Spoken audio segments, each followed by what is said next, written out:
All right, ladies and gentlemen, welcome to the DreamHack Masters GSL play-in event. It's a little bit of a confusing title, and I'll explain it better in a moment. But before I do, I want to introduce these players here on the map, Eternal Empire. Spawning to the upper right-hand side of the map, we have the blue Protoss, Trap. And if you've been watching a lot of ESL stuff recently, Trap has been in the finals of almost every Korean Cup in the last month. To the bottom left, a little bit more of a recluse. We definitely don't see him on the public scene so often, but equally a badass. It's Deer.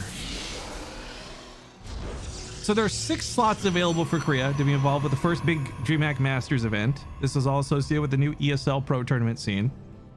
And they've invited 4 players, but they're trying to get the other 2 out of a couple best of 5s. So we're going to be watching Trap versus Deer now, and then Dark versus Maru a little later. And of these matches, 2 players will proceed and join the rest in the DreamHack Masters event. Now, I know PvP is not everyone's cup of tea, but I got to tell you guys, between some of the matches we've been watching and just the expertise level of these players, especially in the Korean ESL Cups, has been really, really fun.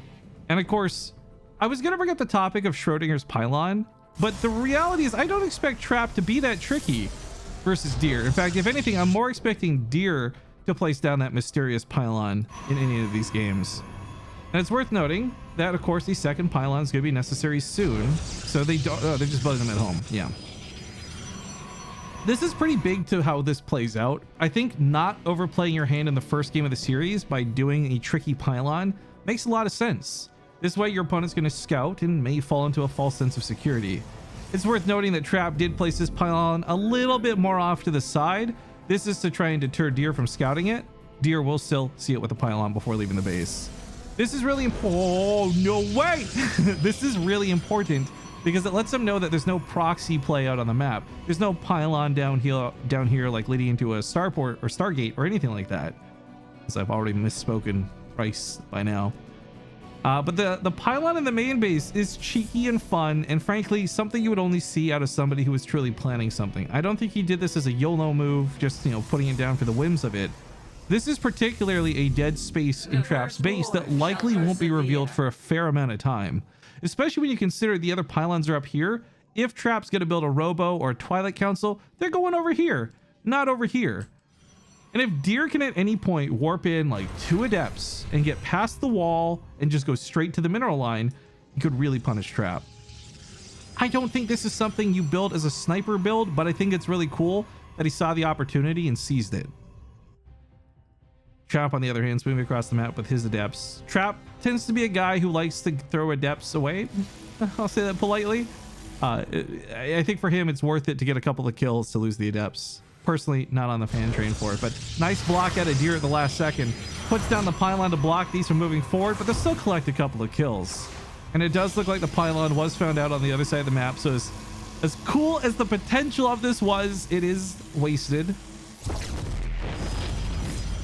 This actually ends up hurting quite a bit for Deer. Not only did he lose the 2 probes, but the pylon to go with it is 250 minerals now down the drain. A nice block out of Trap as well, keeping him out of the base. And keep in mind for Deer and Trap, they don't really know what the follow-up tech looks like.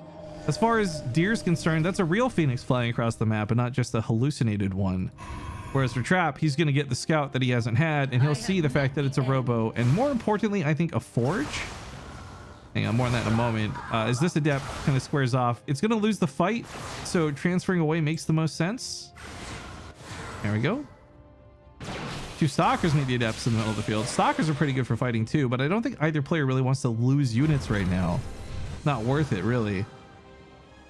Now, if you guys haven't been watching since the patch, because in fairness, the patch is barely a week old, Protoss got a couple of small tweaks here and there. Mostly around the Oracle, but we're not seeing Oracles in this game, so we'll skip past that for now.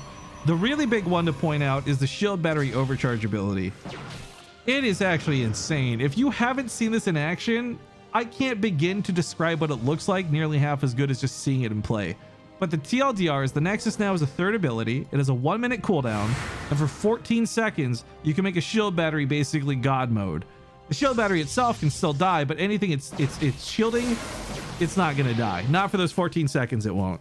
Not to mention it won't drain energy for the 14 seconds either. It's an incredibly powerful way to deter early all-ins.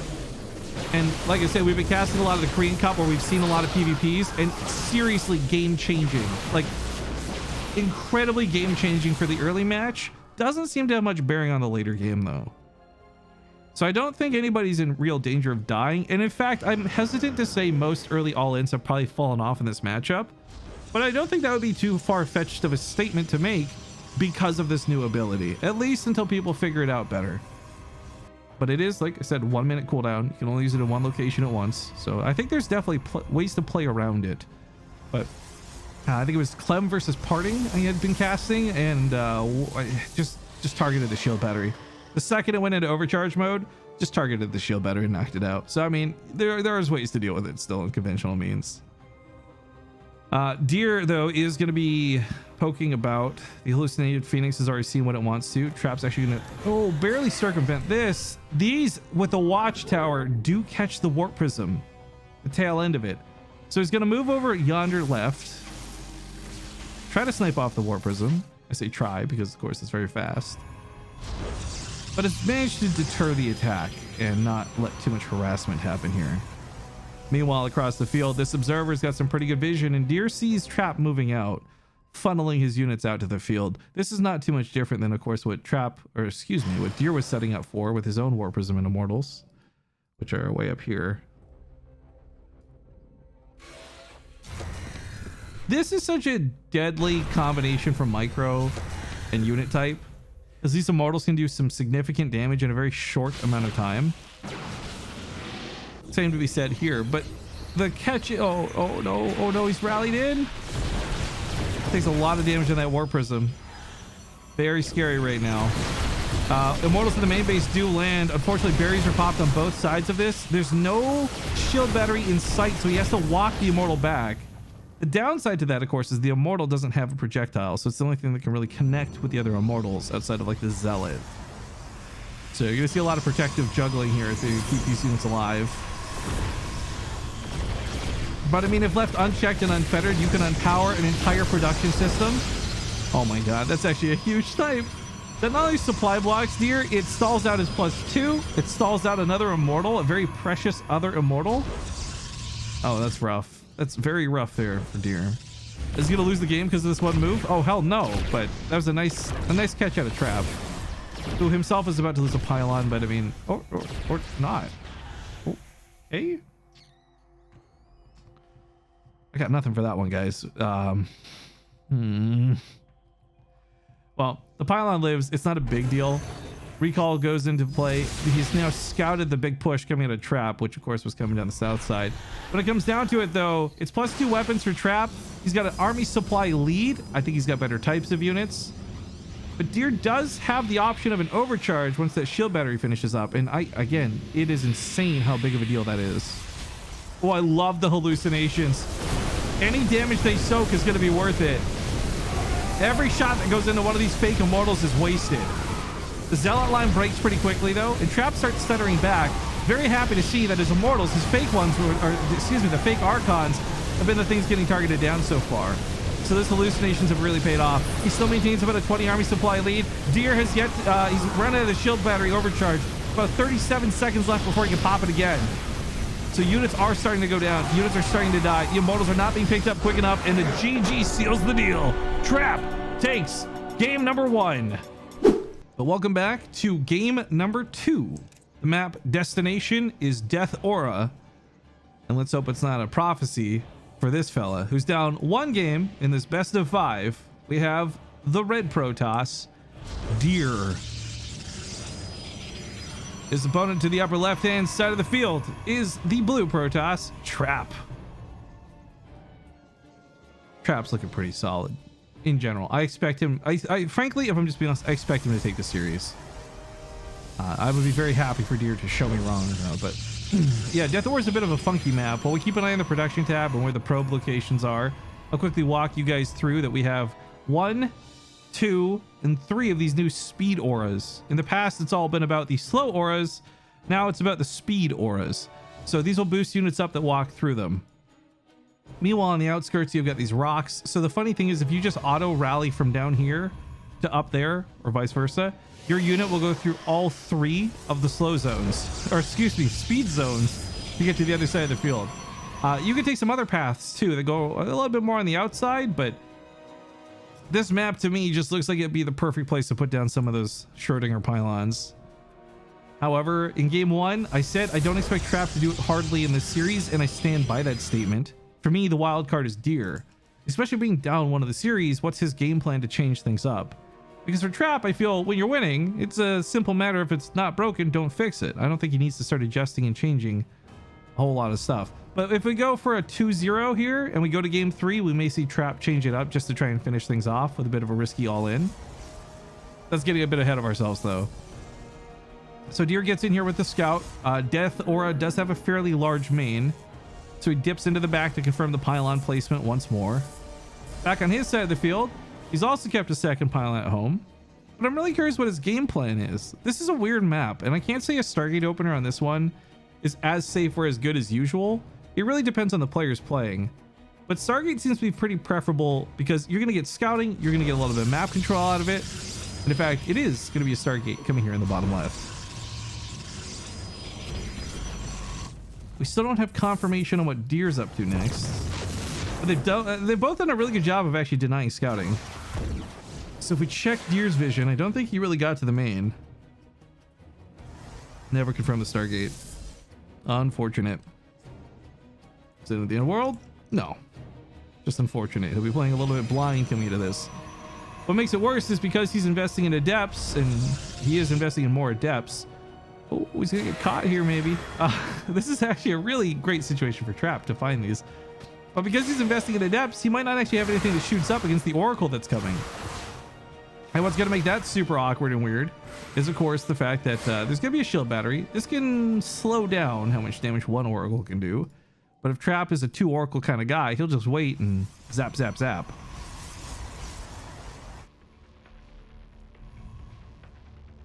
Regardless of whatever the plan is, Trap does take his Nexus significantly later, obviously delayed, than Deer. I don't think this is going to hurt him. The probe counts will just transfer over when both Nexus are done. But it is worth noting that it is fairly late in comparison. So Deer's going to have the extra chrono. He's possibly going to have the shield overcharge if he needs it over here. And of course, just production of probes faster, sooner, better.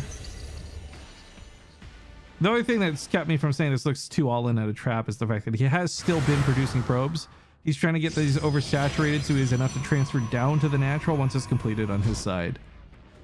Before depths slip on by, it looks like, oh, barely. No way did he get that. How did he get that build? That was insane. The reaction time out of Deer was nuts. The unit's going to warp in, and I guess he's going to try and tear down a pylon. This isn't too hard to uncommit from. But this is going to be a lot more difficult to deal with. The Oracle rushes back home to kill these adepts. And granted, while the adepts can't shoot up, they're still going to break that pylon. They're possibly going to get to the mineral line. This is a very scary situation. So he quickly builds another building to make sure nothing blocks or walks through. And these 2 Oracles, sadly, while they don't get to chase a bunch of probes around the mineral line, they will clean up most of the adepts that are out on the field, posing a threat at the current for Trap. And once that threat's been dealt with / neutralized, he can focus more on things like this, where he walks around the map and he starts targeting down these probes. Not a lot of probes die. It's only 2. It's literally 3. 4? Maybe 5. Not 6 though. No way, right? No way it's 6. That's too many. Oh my god, he's going for 6. He's a madman. He almost gets it. That probe's at 1. Literally 1. This is every time someone has been in an FPS game with you and they die and they show he's 1. It's actually the case here for this probe. Sadly, there's no one left alive to snipe it. Now, a little bit of damage can go a long way. And one of the big things you see from Trap is this massive spike initially. But of course, that's when things are being crazy over here. As they normalize, they both have a pretty similar worker count. And both bases will be fully saturated very soon. So you're going to see this still stick kind of close to the middle. I don't think anyone gets a big advantage out of the openings so far.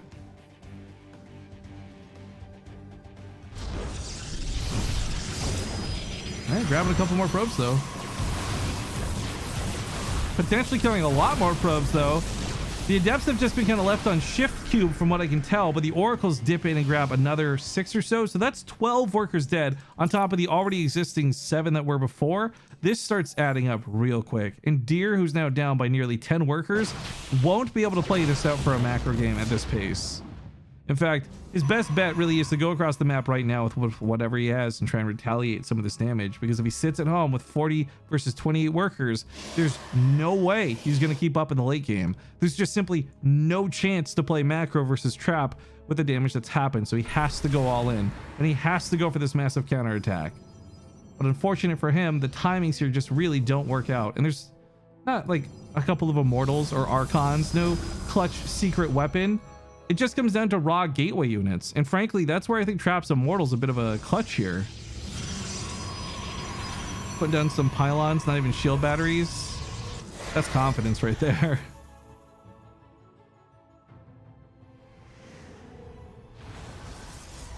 And Deer finds a way up the ramp.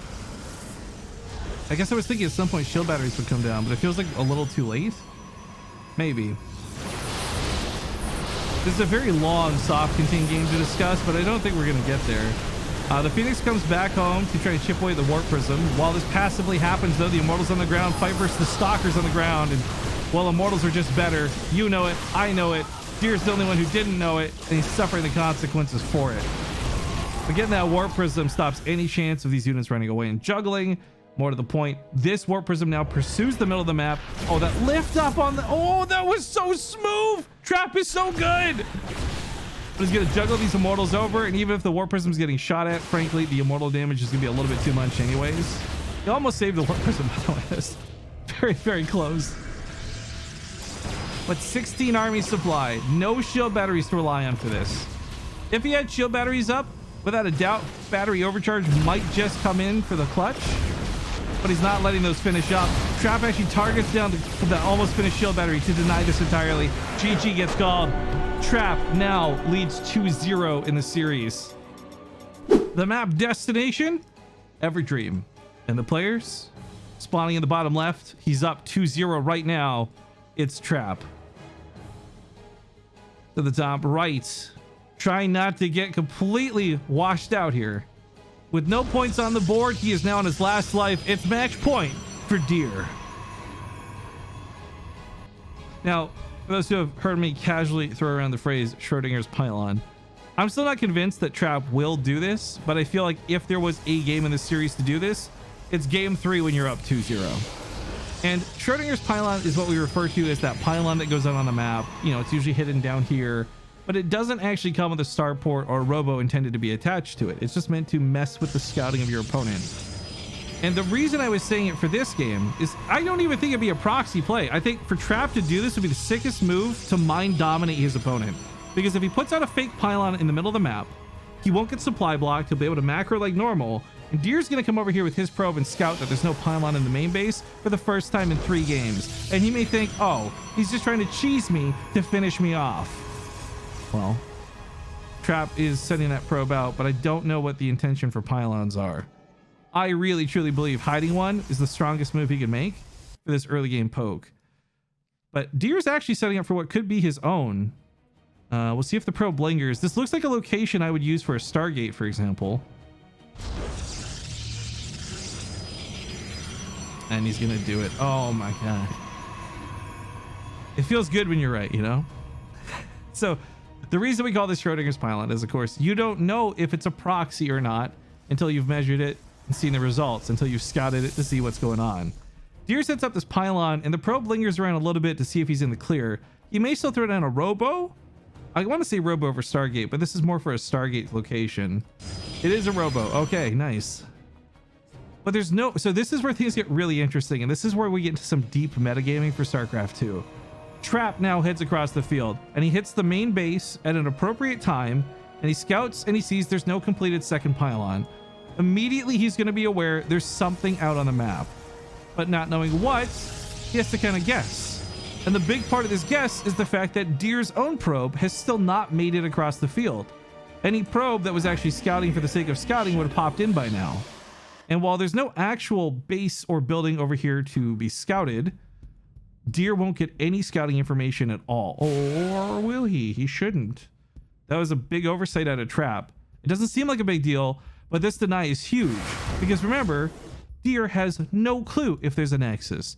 Deer has no idea what's in the main base or what isn't. So while this at a glance looks like a really passive game, please understand there's a lot going on psychologically right now. And in fact, these two stalkers are so intent on finding what's out on the map, they're patrolling around and missing out on the adepts in the middle of the field. He really could hit and run these and shave off a little bit of damage and make things easier for the intercept. Of course, the transfer is going to try and chase these down. But a Nexus is a big deal for both good and bad reasons in this game.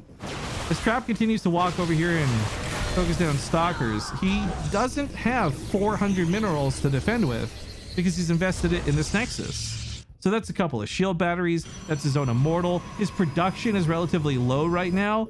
In fact, I'm a little worried for Trap. He's going to have to recall these adepts home at this rate. There's nothing to deal with the warp prism. There's going to be hardly anything to hit that immortal, but he's up a base, and that's a huge advantage over time. This second base from Trap, this isn't going to win him the game at the 5-minute mark. It's not going to win him the game at the 6-minute mark, but this might win him the game at like the 8 or 10-minute mark. Macro's going to play through. He's got shield battery down. And remember, the entire point to this new Nexus ability is to stop early pushes like this. The problem is, though, by having just recalled home, the Nexus currently doesn't have the energy to activate the ability. Also, as the, I guess these get chased back, it does give him time, not just to garner energy here, or excuse me, gain energy. I guess garner would work too, to a degree, to gain energy on the Nexus, but it also lets him get more shield batteries up. And the longer this game goes on, 1 base to 2, it actually gets way worse for Deer. The money difference in PvP grows pretty exponentially, and warp-ins, oh, don't even get me started.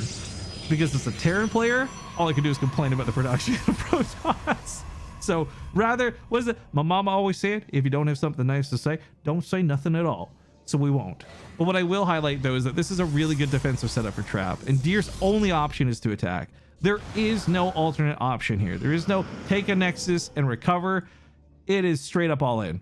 And Trap knows this too, so he sends the hallucination not across the field to see if a Nexus was taken, but across the field to see if the attack is coming.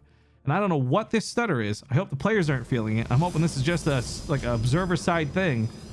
Ooh. Oh god, I remember. Oh god, this is bad. This is a Korean server thing. I don't know what's going on with this, guys. Hopefully it doesn't lag more. If it does, we can take a seat. But this type of lag is different than like normal lag. It's just going to cause some weird frame rate jitters. It doesn't actually affect the players in game. So just be aware that while this looks terrible right now, and I'm aware it looks terrible, hopefully we can catch most of the action. Oh my god. Now, so far, no shield overcharge has been popped, but he's got the energy for it. As the fight goes on, trades out back and forth. Oh, this stutter is terrible. There's the overcharge. Whatever this thing targets, it's not going to get killed unless it's one shot, basically. And Trap so far has held on pretty well. Remember, Deer's the one who's like under the gun for this. What is actually happening with this ping right now, though? Oh, this is a big pickoff potentially. Oh, the other pylon does power. Okay, he's good. He's good. The Immortal's almost going to get sniped there. He does lose one, picks up the other, loses two maybe. Nope, picks up the second one in that Warp Prism. And of course, that overcharge is still on cooldown for another 30 seconds. He's trapped on his own ramp. It's the name of the movie. It's the name of the player. Trapped. This is horrible for him. He can't get down to fight. And now he's starting to get outgunned in a pretty bad way. He's doing everything he can to babysit this Immortal. Juggling this is the most important thing right now, because if that Immortal dies, he actually has no chance to fire back against this. And yes, more Immortals are coming out and production will take over, but that one Immortal at that one moment in time was incredibly valuable. So keeping that alive is huge. Still, Trap's in a very strange situation, because the longer this goes on, the better he mines, and thus the more money he'll have to eventually overwhelm Deer. But as you can see here from the resources lost, Deer's doing very well up to this point.